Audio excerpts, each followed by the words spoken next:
کمی کر کے. کس میں کمی کر کے؟ من الاموالی، مالوں میں سے، اموال مالوں میں، والانفسی اور جانوں سے، نفس مطلب جان، والثمرات اور پھلوں سے، وبشری اور خوشخبری دے دو صابرین صبر کرنے والوں. کیا کہا اللہ تعالیٰ نے؟ ضرور آزماؤں گا میں تمہیں. لام بھی لگ گیا اور نون شد بھی آ گیا، تاکید کی ہر حال میں ایسا ہوگا. اگر مسلمان ہو تو آزمائش کے لیے تیار ہو جاؤ. تو ضرور آزماؤں گا، ہر حال میں ہوگا. اور کیسے آزماؤں گا؟ بھوک کی کمی سے بھی، مالوں کی کمی، جانوں کی کمی، پھلوں کی کمی، ہر چیز سے میں تمہیں آزماؤں گا. صحابہ کرام کو بھی کس قدر آزمایا گیا آپ کو پتا ہے؟ اللہ تعالیٰ نے قرآن میں یہ فرمایا، حضور پاک صلی اللہ علیہ وسلم کہتے ہیں، اللہ تعالیٰ کہتا ہے حدیث میں، میرا بندہ مجھ سے جو توقع رکھتا ہے، جیسا گمان میرے بارے میں وہ کرتا ہے، وہ مجھے ویسا ہی پائے گا. جب وہ مجھے یاد کرتا ہے تو میں اس کے ساتھ ہوتا ہوں. اگر وہ مجھے تنہائی میں یاد کرتا ہے تو میں اس کے ساتھ اسے تنہائی میں یاد کرتا ہوں. اگر وہ مجھے کسی جماعت کے ساتھ بیٹھ کر یاد کرتا ہے تو میں اسے اس سے بہتر جماعت میں بیٹھ کر یاد کرتا ہوں. اگر وہ میری طرف ایک بالش بڑھتا ہے تو میں اس کی طرف ایک ہاتھ بڑھ جاتا ہوں. اگر وہ میری طرف ایک ہاتھ بڑھتا ہے تو میں اس کی طرف 4 ہاتھ بڑھتا ہوں. اگر وہ میری طرف آہستہ آہستہ آتا ہے تو میں اس کی طرف دوڑ کے جاتا ہوں. پھر کیا بتایا؟ کمی اللہ تعالیٰ آزمائیں گے. اب دیکھیں خوف سے آزمانا کیسا ہوتا ہے. جب بخاری کی روایت ہے، حضور پاک صلی اللہ علیہ وسلم ایک جنگ ہو رہی تھی، تو جنگ میں خوف کا تھا، پہرا دینا تھا. تو صحابہ کرام اور نبی سو نہیں پا رہے تھے، نبی کو بھی پہرا دینا پڑا. تو ایک دن ایسا آیا کہ نبی نے کہا، حضور پاک صلی اللہ علیہ وسلم نے فرمایا، کاش آج رات کوئی میرا پہرا دے دے تاکہ میں سو سکوں. یہ سن کر حضرت سعد بن ابو وقاص آگے بڑھے اور کہا، یا رسول اللہ آپ سو جائیں، میں آج پہرا دیتا ہوں، آج آپ آرام کر لیں. یعنی خوف ہمارے صحابہ کرام کو بھی رہا اور نبیوں کو بھی رہا، کس طرح ان کے اوپر دوسری قومیں مسلط تھی. جب جنگ احزاب ہو رہی تھی تو اس میں چاروں طرف سے دشمنوں کے آنے کی خبر مل رہی تھی. احزاب میں چاروں طرف سے ایسا تھا کہ دشمن آنے والے ہیں. تو اس وقت بہت زیادہ خوف کا ماحول تھا. اگر آہستہ سے بھی کوئی آواز آتی تھی تو سارے ڈر جاتے تھے کہ کون سی آواز ہے، کیا ہو گیا، اتنا زیادہ خوف تھا. ٹھیک ہے. اب اس طرح بھوک کی کمی سے دیکھیے، خوف سے تو بہت آزمایا گیا، صحابہ کرام کو بھی اور نبی کو بھی آزمایا گیا. بھوک کی کمی سے حضرت ابو ہریرہ کہتے ہیں کہ میں نے صفہ والوں میں 70 آدمی ایسے دیکھے جن کے پاس چادر تک نہیں تھی، صرف تہبند تھا یا وہ کمبل تھا جسے انہوں نے گردن تک باندھ رکھا تھا، اور جو کسی کی پنڈلیوں تک پہنچتا اور کسی کے ٹخنوں تک، جو وہ ہاتھ سے سمیٹتے اور کہ کسی طرح ان کے سطر نہ کھل جائیں. اصحاب صفہ کون تھے؟ جو اچھے بزنس مین تھے، وہ اپنا کاروبار سب کچھ چھوڑ کر صرف دین کے لیے، وہ دین سیکھنے کے لیے آ رہے تھے، اور دین سیکھنے کے لیے آ رہے تھے تو ان کے پاس کچھ بھی نہیں بچا تھا. تو وہ لوگ کھجورے دے دے کے جاتے تھے، اس پر وہ گزارا کرتے تھے، اور کبھی وہ مانگتے تک نہیں تھے. کبھی کبھی تو کچھ صحابہ بے ہوش بھی ہو جاتے تھے بھوک کی وجہ سے. اور آپ دیکھیں کتنی دور سے وہ اپنی تجارت اور سب کچھ چھوڑ کر علم سیکھنے کے لیے آئے ہوئے تھے. اور ہم علم سیکھنے کے لیے کچھ چھوڑ رہے ہیں؟ ہم کچھ بھی نہیں چھوڑ رہے. حقیقت میں یہاں پر بھی تو علم سیکھنے کے لیے آ رہے ہیں، لیکن آپ دنیا کا کچھ فائدہ نظر آ رہا ہے تو ہم اپنی کلاس چھوڑ رہے ہیں، لیکن علم کے لیے کچھ چھوڑ نہیں رہے. تو ایسے تو علم خیر پتہ نہیں آئے گا یا نہیں آئے گا، کیونکہ اللہ تعالیٰ نے تو یہی کہا ہے، اگر ڈٹے رہے تو تبھی تمہیں کچھ ملے گا. ٹھیک ہے. ایک دفعہ حضرت عائشہ نے اپنے بھانجے عروہ بن زبیر سے فرمایا، میرے بھانجے، ہم پر ایسا وقت گزر چکا ہے کہ ہم ایک چاند دیکھتے پھر دوسرا چاند دیکھتے، یعنی 2 مہینے گزر جاتے اور ہمارے گھر میں آگ نہیں جلتی، یعنی پکا ہوا کھانا نہیں ملتا تھا. عروہ نے کہا، خالہ جان پھر آپ کا گزر کس چیز پر ہوتا تھا؟ حضرت عائشہ نے فرمایا، 2 کالی چیزوں پر، یعنی کھجور اور پانی پر. ہاں، جو ہم نبی کے ہمسائے تھے ان میں سے کچھ چند انصاری لوگ تھے، ان کے پاس بکریاں ہوتی تھیں تو وہ کبھی کبھار ان کا دودھ دھو کر حضور پاک صلی اللہ علیہ وسلم کو تحفے کے طور پر بھیجتے تھے، تو وہ اس میں سے نبی بھی پیتے تھے اور وہ اپنی ساری بیویوں کو بھی پلایا کرتے تھے. بس اب آپ یہ سوچئے، یہ تھی آزمائش. نبوت، جب نبی کو نبوت ملی، حضرت عائشہ حضرت خدیجہ جو تھی، کتنی بڑی ٹریڈر تھی، ان کو کس نام سے بلایا جاتا تھا؟ خدیجۃ الکبریٰ. کیونکہ خدیجہ جو تھی بزنس مین تو تھی، لیکن اور بھی خدیجائیں تھیں جن کا نام خدیجہ تھا. ٹھیک ہے. لیکن ان کے نام کے ساتھ خدیجۃ الکبریٰ لگایا گیا. کیوں؟ بڑی خدیجہ یعنی بڑی بزنس مین، ٹریڈر وومن، اتنا مال تھا بہت زیادہ. جب نبی کو نبوت ملی اور ان کا دین کا کام آگے بڑھا تو ان کو سارا وقت دین کے کام میں لگتا تھا، بزنس پہ دھیان نہیں دے پاتے تھے، تو وہ دھیرے دھیرے کر کے جتنے پیسے تھے سارے کے سارے دین کے کام کے لیے لگ گئے. اور جب حضرت خدیجہ کا انتقال ہوا تو کوئی بتا سکتا ہے اس وقت ان کی کیا حالت تھی؟ 3 ٹائم کی بھوکی تھی خدیجۃ الکبریٰ. اسی سال ان کے ہاتھ سے وہ لقب چھن گیا تھا خدیجۃ الکبریٰ کا، کیونکہ وہ بہت بڑی بزنس وومن تھی اس لیے ان کو یہ لقب ملا ہوا تھا. لیکن جب نبوت کا سال تھا تو اس وقت وہ لقب چھن گیا تھا، ان کے پاس اتنا نہیں تھا کہ وہ خدیجۃ الکبریٰ کہلائیں. اتنا بڑا سیکریفائس کرا ہے اور ہم تھوڑا سا سیکریفائس نہیں کر سکتے دنیا کے لیے اور دین کے لیے. یہ ہے آزمانا. اللہ تعالیٰ ایسے آزمائے گا اگر آپ کو کچھ چاہیے، اگر آپ کو جنت چاہیے یا دنیا میں اور آخرت میں سکون چاہیے تو. اسی طرح حضرت ابو ہریرہ فرماتے ہیں کہ آپ صلی اللہ علیہ وسلم کی آل پر آپ کی وفات تک ایسا زمانہ نہیں گزرا کہ انہوں نے مسلسل پیٹ بھر کے کھانا کھایا ہو. سمجھ رہے ہیں آپ؟ پیٹ بھر کے کھانا تک نہیں کھاتے تھے. یہ تھی بھوک کی کمی. ثمرات، بھوک سے اللہ تعالیٰ نے آزمایا. حضرت ابو موسیٰ اشعری فرماتے ہیں کہ ہم 6 آدمی آپ صلی اللہ علیہ وسلم کے ساتھ لڑائی کو نکلے. تکلیف سے بھی تو اللہ تعالیٰ آزماتا ہے، جسمانی تکلیف دے کر. ہم لڑائی کے لیے نکلے، سواری کے لیے ہم سب کے پاس صرف ایک ہی اونٹ تھا. باری باری ہم اس پر سوار ہوتے اور چلتے چلتے ہمارے پاؤں پھٹ گئے. اور حضرت ابو موسیٰ اشعری نے کہا کہ میرے پاؤں تو پھٹ کر ناخون بھی اس میں سے اکھڑ پڑے. تو اس حال میں ہم پاؤں پر چیتھڑے لپیٹ لیتے تھے. اس لیے اس لڑائی کا نام غزوہ ذات الرقاع قرار پایا، یعنی چیتھڑوں والی جنگ. ٹھیک ہے، یہ آزمائش تھی کہ کس قدر تکلیف تھی آپ سوچ بھی نہیں سکتے. اور اگر ہم ذرا سی گرمی ہوتی ہے نا ہم اس میں بہت زیادہ پریشان ہو جاتے ہیں. کتنے پریشان ہو جاتے ہیں ہم. اور صحابہ کرام کا کیا حال تھا، کتنا آزمایا گیا. اور ثمرات کی کمی، پھلوں کی کمی، اس سے کیسے آزمایا گیا؟ جب جنگ تبوک ہوئی تو لوگوں کے کھیت بالکل تیار تھے، پک کر بالکل تیار تھے، اب کٹائی ہونی تھی اور صرف بکنے تھے. لیکن جنگ کا موقع آ گیا اور سب کو مسلمانوں کو جنگ کے لیے کھڑا ہونا پڑا، یعنی جنگ کے لیے جانا پڑا اور کھیت کو اپنا ایسے ہی چھوڑنا پڑا. یعنی مطلب برباد. چھوڑنے کا مطلب کیا ہے؟ فصلوں کو وہیں چھوڑنا، برباد ہونا. تو ساری کی ساری فصل ایسے ہوئی. یہ تھی ثمرات کی کمی جو اللہ تعالیٰ نے ان کو آزمایا. اب کھجور، اب کیسے؟ صحابہ کہتے ہیں کہ جنگوں کے موقع پر ہمارے پاس صرف کھجوریں ہوتی تھی جس کے ساتھ ہم نے جہاد کیا. تو کہنے لگے کہ صرف ہمیں ایک کھجور ملتی تھی. تو ایک کہنے والے نے کہا کہ صرف کھجور؟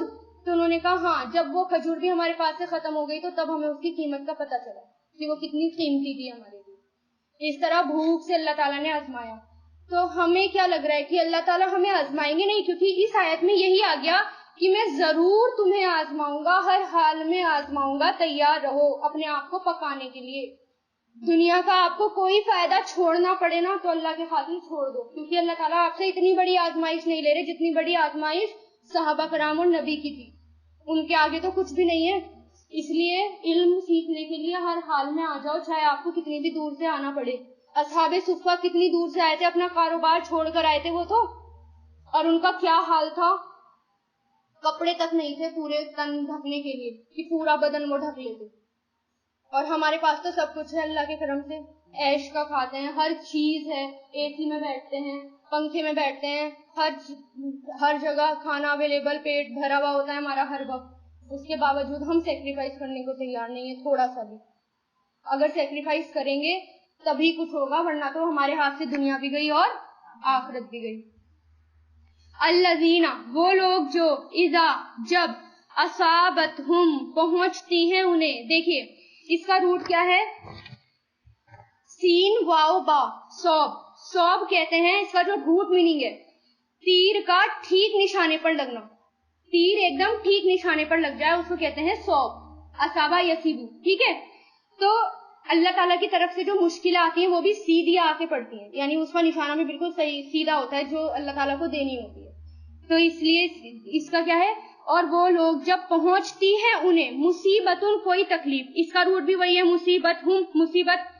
سین واو با صوب اس کا روٹ ہے، اور وہی اس کے معنی کہ تیر کا ٹھیک نشانے پر رکھنا. مصیبت جو ہوتی ہے وہ ناگوار ہوتی ہے اور ہمیں پسند نہیں آتی اور ٹھیک نشانے پر آ کر لگتی ہے.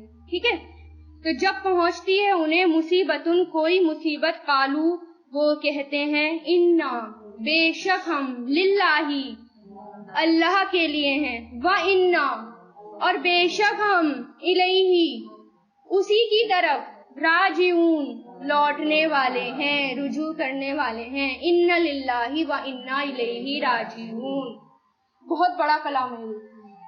ان للہ وَإِنَّا الیہ راجعون. جب بھی کوئی مصیبت آئے, چاہے تھوڑی سی بھی مصیبت آئے, بھلے ہی آپ کے چلتے چلتے ٹھوکر لگ گئی بیٹھ کے کنارے سے اور کتنی شدید تکلیف ہوتی ہے اس میں, اور آپ نے فوراً یہ بول دیا ان للہ وَإِنَّا الیہ راجعون, تو اللہ تعالیٰ اس پر بہت زیادہ اجر دیتے ہیں, ان کا اجر بہت زیادہ ہوتا ہے. ٹھیک ہے, اور ایک روایت میں یہ آتا ہے کہ اگر ہمیں مصیبت کے وقت ہم بھول گئے ان للہ وَإِنَّا الیہ راجعون کہنا, تو جب بھی یاد آ جائے پرانی مصیبت اس وقت تب کے لیے بھی بول دو ان للہ وَإِنَّا الیہ راجعون, تو ثواب اتنا ہی ملے گا جتنا پہلے دن ملتا. ٹھیک ہے, تو جو بھی مصیبت آئے تو آپ کو کیا کہنا ہے, ان للہ وَإِنَّا الیہ راجعون. اچھا, پیچھے آپ نے یہ پیچھے والی آیت تھی, میں بتانا بھول گئی, جیسے یہ ضرور ہم آزمائیں گے, کس کو, خوف, ہر چیز سے آزمائیں گے, خوف سے بھی, بھوک سے بھی, مالوں کی کمی سے, جانوں سے, پھلوں سے. اور آزمانے کے بعد اللہ تعالیٰ نے کیا کہہ دیا, خوشخبری دے دو صابرین کو, کیونکہ میں نے ان کو آزمایا, انہوں نے صبر کیا, اور ان کو پھر خوشخبری کے دے دو جنت کی. اور یہ حدیث بھی میں آپ کو بتا چکی ہوں کہ وہ ڈائریکٹ جنت میں جائیں گے صابرین, بنا کسی سوال جواب کے. ٹھیک ہے, تو صبر کا مطلب کیا ہوتا ہے, اپنے آپ کو کسی غلط کام سے روک لینا, یعنی نیگیٹو ریئیکشن سے روکنا. دوسرا, اپنے آپ کو اطاعت کا پابند بنانا, یعنی جو اللہ تعالیٰ نے کہہ دیا وہی کرنا ہے. اور تیسرا, غم اور دکھ اور مصیبت کے موقع پر اللہ تعالیٰ کی قائم کی ہوئی حدوں میں رہنا, یہ ہوتا ہے صبر کا مطلب. ٹھیک ہے, اور کچھ نہیں ہوتا اس کے علاوہ. اگر ہم کچھ اور کام کریں, بہت تیز سے چیخے چلائیں اور دھاڑے مارے, وہ صبر نہیں ہوتا. ٹھیک ہے نا. تو پھر اللہ تعالیٰ نے کیا کہا کہ میرے بندے تو وہ ہیں کون, اللہ تعالیٰ کا آپ کلام دیکھ رہے ہو, کتنا خوبصورت انداز ہے اللہ تعالیٰ کا بات کرنے کا, ایسا لگتا ہے جیسے بالکل ہی ہم سے, کہ میں ضرور تمہیں آزماؤں گا, ہر چیز سے آزماؤں گا, پھر خوشخبری دے دینا. پھر اللہ تعالیٰ نے آزمایا, میرے بندے تو وہ ہیں جو ہر پریشانی میں کیا کہتے ہیں, ان للہ وَإِنَّا الیہ راجعون. اس کے لیے بھی بہت پیاری حدیث ہے. اگر کسی کا چھوٹا بچہ فوت ہو جائے تو اللہ تعالیٰ فرشتوں سے پوچھتے ہیں کہ تم نے میرے بندے کے بیٹے کی روح قبض کر لی, وہ کہتے ہیں ہاں. اللہ تعالیٰ فرماتے ہیں تم نے اس کے دل کا پھل لے لیا, وہ کہتے ہیں ہاں. تو اللہ تعالیٰ پوچھتے ہیں کہ میرے بندے نے کیا کہا, فرشتے کہتے ہیں اس نے تیری حمد بیان کی اور کہا ان للہ وَإِنَّا الیہ راجعون. تو اللہ تعالیٰ فرشتوں سے فرماتے ہیں میرے اس بندے کے لیے جنت میں ایک گھر بنا دو اور اس کا نام رکھنا بیت الحمد. سمجھ رہے آپ, اتنی بڑی تکلیف میں بھی ان للہ, ہر مصیبت میں کیا کہنا ہے, ان للہ وَإِنَّا الیہ راجعون. اور ایون اگر لائٹ بھی چلی جائے تو آپ کیا کہیں, کیونکہ ایک دفعہ چراغ بجھ گیا تھا, تو چراغ بجھنے پر ہمارے نبی نے ایک دم کیا پڑھا, ان للہ وَإِنَّا الیہ راجعون پڑھا. تو صحابہ کرام نے کہا یا رسول اللہ اس میں بھی یہی پڑھنا ہے, تو رسول اللہ نے کہا روشنی کا چلے جانا بھی تکلیف کا باعث ہے, تو اس میں بھی آپ کو ان للہ وَإِنَّا الیہ راجعون پڑھنا ہے. نبی نے کیا دعا سکھائی, کیا کہو, الحمدللہ علی کل حال, ہر حال میں اللہ تعالیٰ کی تعریف ہے. ٹھیک ہے نا. اولئکا یہی لوگ ہیں, علیہم ان پر, صلواتن, صلوات اس کا روٹ کیا ہے, سین لام واو, سلو. نماز کے لیے بھی آتا ہے, رحمت کے لیے بھی آتا ہے, نعمت کے لیے بھی آتا ہے یہ ورڈ, کیونکہ نماز سے ہی رحمت ہوتی ہے. جو بھی کہتے ہیں نا اللہم صلی, اے اللہ رحمت نازل کر, صلاۃ سے ہی تو بنا ہے وہ.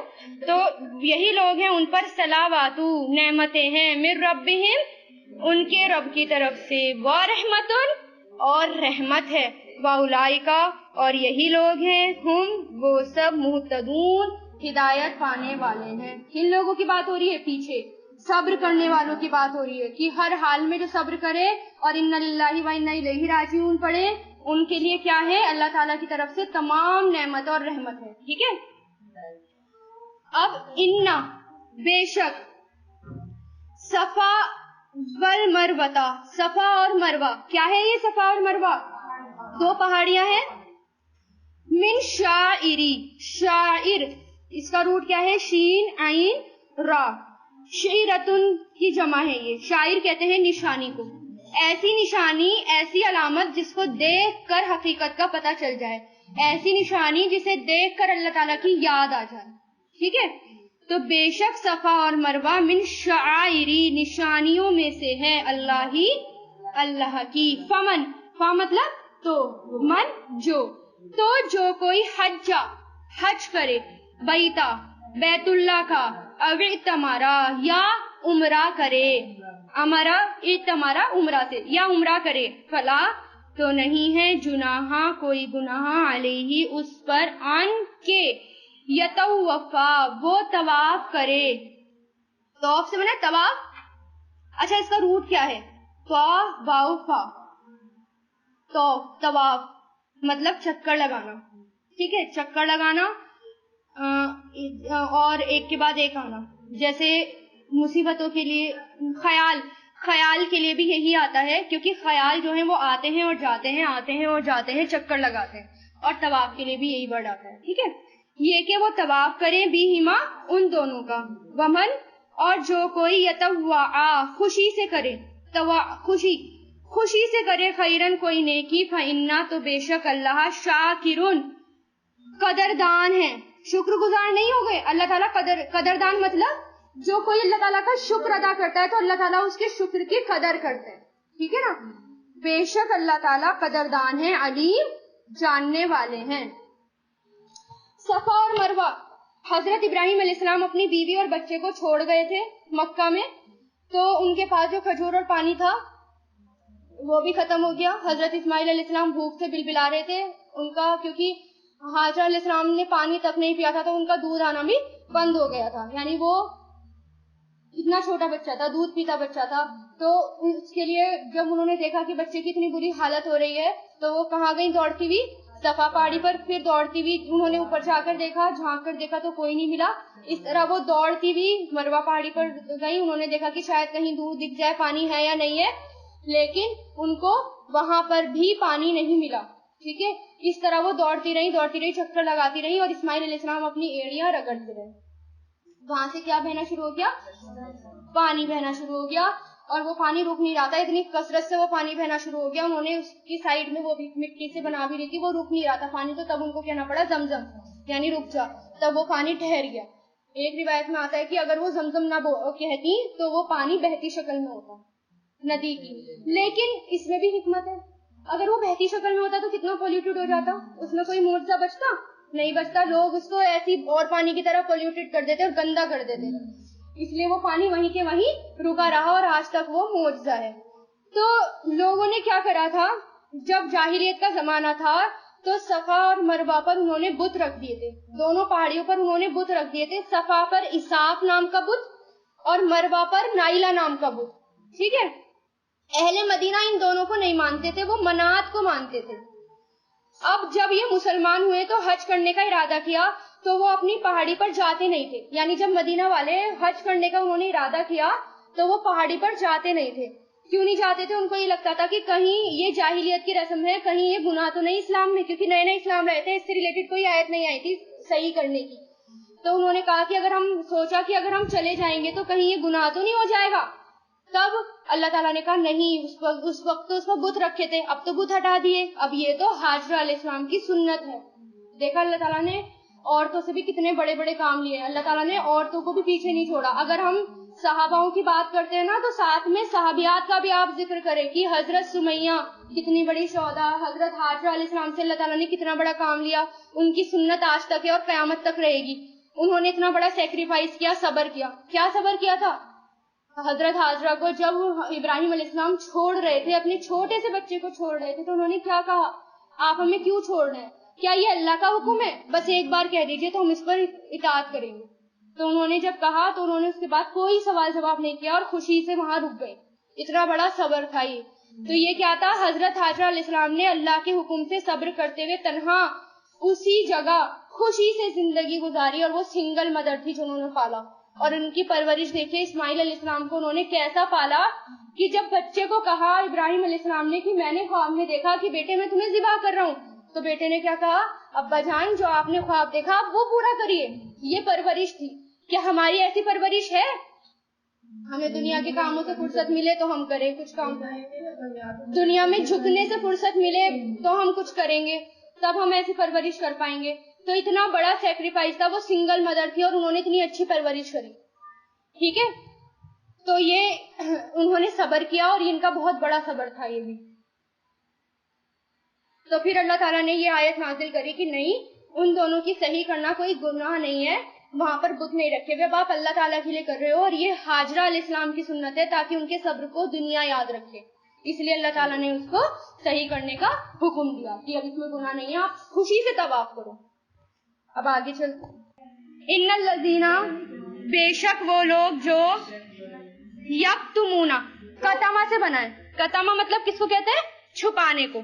بے شک وہ لوگ جو چھپاتے ہیں, ماں جو انزلنا ہم نے نازل کیا, من البینات کھلی ہوئی نشانیوں میں سے, والہدا اور ہدایت میں سے, من بعدی بعد اس کے, ماں جو بیناہوں بیان کر دیا ہم نے اسے, للناسی لوگوں کے لیے, فی الکتابی کتاب میں, اولئکا یہی لوگ ہیں, یلعنہم لعنت کی ان پر, لعن اس کا روٹ ہے لام عین نون, لعنت کرنا, لعنت کی ان پر اللہ نے, ویلعنہم اور لعنت کی اور لعنت کرتے ہیں. اب یہ کیا ہے, مضارع ہے, یلعنہم لعنت کرتے ہیں ان پر, لائنون لعنت کرنے والے. اس پہ کھڑا زبر آ گیا, یہ کیا ہو گیا, فاعل ہو گیا, اور واو نون لگ گیا تو فاعل کی جمع لعنت کرنے والے.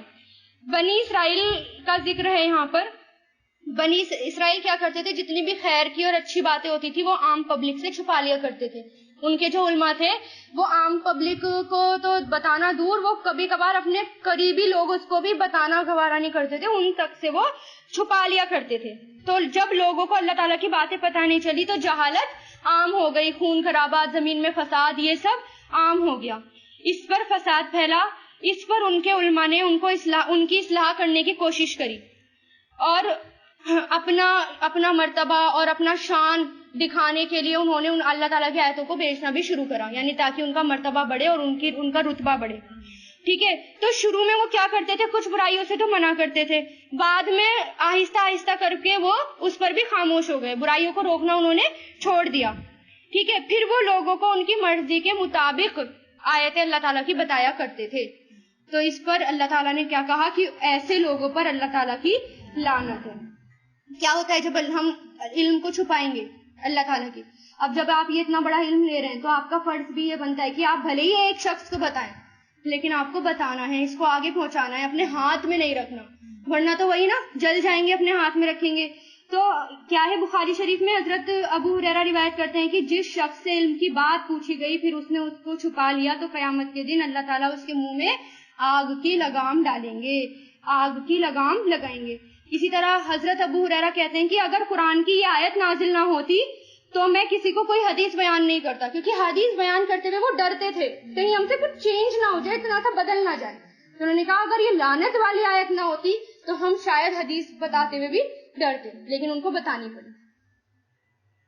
اللہ سوائے الذین, ان لوگوں کے جنہوں نے تابو توبہ کر لی, واصلحوا اور اصلاح کر لی, وبینوا اور بیان کر دیا. اس آیت کو غور کرنا. فاولئک, تو یہی لوگ ہیں, اتوب میں مہربان ہوتا ہوں, متوجہ ہوتا ہوں, علیہم ان پر, وانا اور میں, تواب بہت زیادہ توبہ قبول کرنے والا, رحیم رحم کرنے والا ہوں. اس آیت میں کیا ہے کہ اللہ تعالیٰ کس کے اوپر مہربان ہے اور اللہ تعالیٰ کس کو بخشنے والا ہے, جن لوگوں نے توبہ کی. سب سے پہلا کام ہمارا کیا ہے, توبہ کرنے کا. یعنی اب ہماری اللہ تعالیٰ جو زندگی بیت گئی, ہم نے اس میں اگر کوئی کوتاہی کی, ہم نے لوگوں کو دین کی دعوت نہیں دی اور ہم نے اس قرآن پر عمل نہیں کرا, غور اور فکر نہیں کرا, تو اللہ تعالیٰ اس پر ہمیں معاف کر دے. دوسرا, اور انہوں نے اصلاح کر لی, اپنی اصلاح کر لی. اصلاح کا مطلب کیا ہے, اپنے قرآن کے اکارڈنگ اپنے آپ کو ڈھالا, برائیوں کو نکالا اور اچھائیوں کو اپنے اندر لے کر آئے. وَبَيَّنُوا اور بیان کر دیا. بیان کا مطلب کیا ہے؟ اپنے پاس نہیں رکھنا، دعوت کا کام کرنا ہے. مطلب صرف مسلم کو ہی نہیں، مسلم کی تو اصلاح ہوتی ہے، آپ نے اس کو غیر مسلموں کو بھی بتانا ہے، سب کو بتانا ہے کہ دیکھو اللہ تعالیٰ کا حکم یہ ہے، اللہ تعالیٰ یہ کہہ رہے ہیں. تو اگر آپ نے یہ تینوں کام کر دیے تو اس کے بعد اللہ تعالیٰ نے فا کا ورڈ یوز کرا ہے. فا مطلب ہوتا ہے تو یا پھر، اور ایک ہوتا ہے سما. سما بھی کس کو کہتے ہیں؟ پھر کو. دونوں میں فرق کیا ہوتا ہے؟ فا اللہ تعالیٰ وہاں لگاتے ہیں جہاں فوراً کوئی کام کرنا ہوتا ہے، یعنی فا اولئکا اتوبو، تو یہی لوگ ہیں کہ میں مہربان ہوتا ہوں، یعنی ایک دم میں ان کو مہربان ہوں گا. مہربان کا مطلب میں ان کی معافی قبول کروں گا، میں ان کو بخش دوں گا ایک دم. فا مطلب امیڈیٹلی. علیہم میں مہربان ہوتا ہوں ان پر، اور میں توبہ قبول کرنے والا، رحیم رحم کرنے والا ہوں. ان الذین بے شک وہ لوگ جنہوں نے کفروا کفر کیا، وماتو اور وہ مر گئے، وہم اور وہ کفارون کافر تھے، یعنی اسلام قبول نہیں کرا اور کافر کی حالت میں ہی مر گئے، تو کیا ہوگا؟ اولئکا یہی لوگ ہیں، علیہم ان پر، لعنت اللہ لعنت ہے اللہ کی، والملائکتی اور فرشتوں کی، والناسی اور لوگوں کی، اجمعین سب کی، سب کے سب، جمعیہ سے بنا ہے نا، سب کی، خالدینہ ہمیشہ رہنے والے ہیں، فیہا اس میں، کس میں؟ لعنت میں. اور لعنت کا مطلب کیا ہوتا ہے؟ اللہ تعالیٰ کی رحمت سے دور، پھٹکار، زندگی اور دنیا اور آخرت میں ذلت، رسوائی، یہ ہوتا ہے لعنت کا مطلب. ہمیشہ رہنے والے ہیں، فیہا اس میں، کس میں؟ لعنت میں اور عذاب میں. لا نہیں، یخففو ہلکا کیا جائے گا. خف سے بنا ہے، خف کس کو کہتے ہیں؟ کم کرنے کو، ہلکا کرنے کو. تو نہیں ہلکا کیا جائے گا، کم کیا جائے گا، انہم ان سے، عذاب، وَلَهُمْ اور نہ ہی وہ، يُنذَرُونَ مہلت دیے جائیں گے، یعنی اللہ تعالیٰ ان کو مہلت بھی نہیں دیں گے کسی بات کی کہ وہ سانس بھی لے سکیں. لگاتار عذاب میں رہیں گے، سانس لینے تک کا ان کو ٹائم نہیں ملے گا.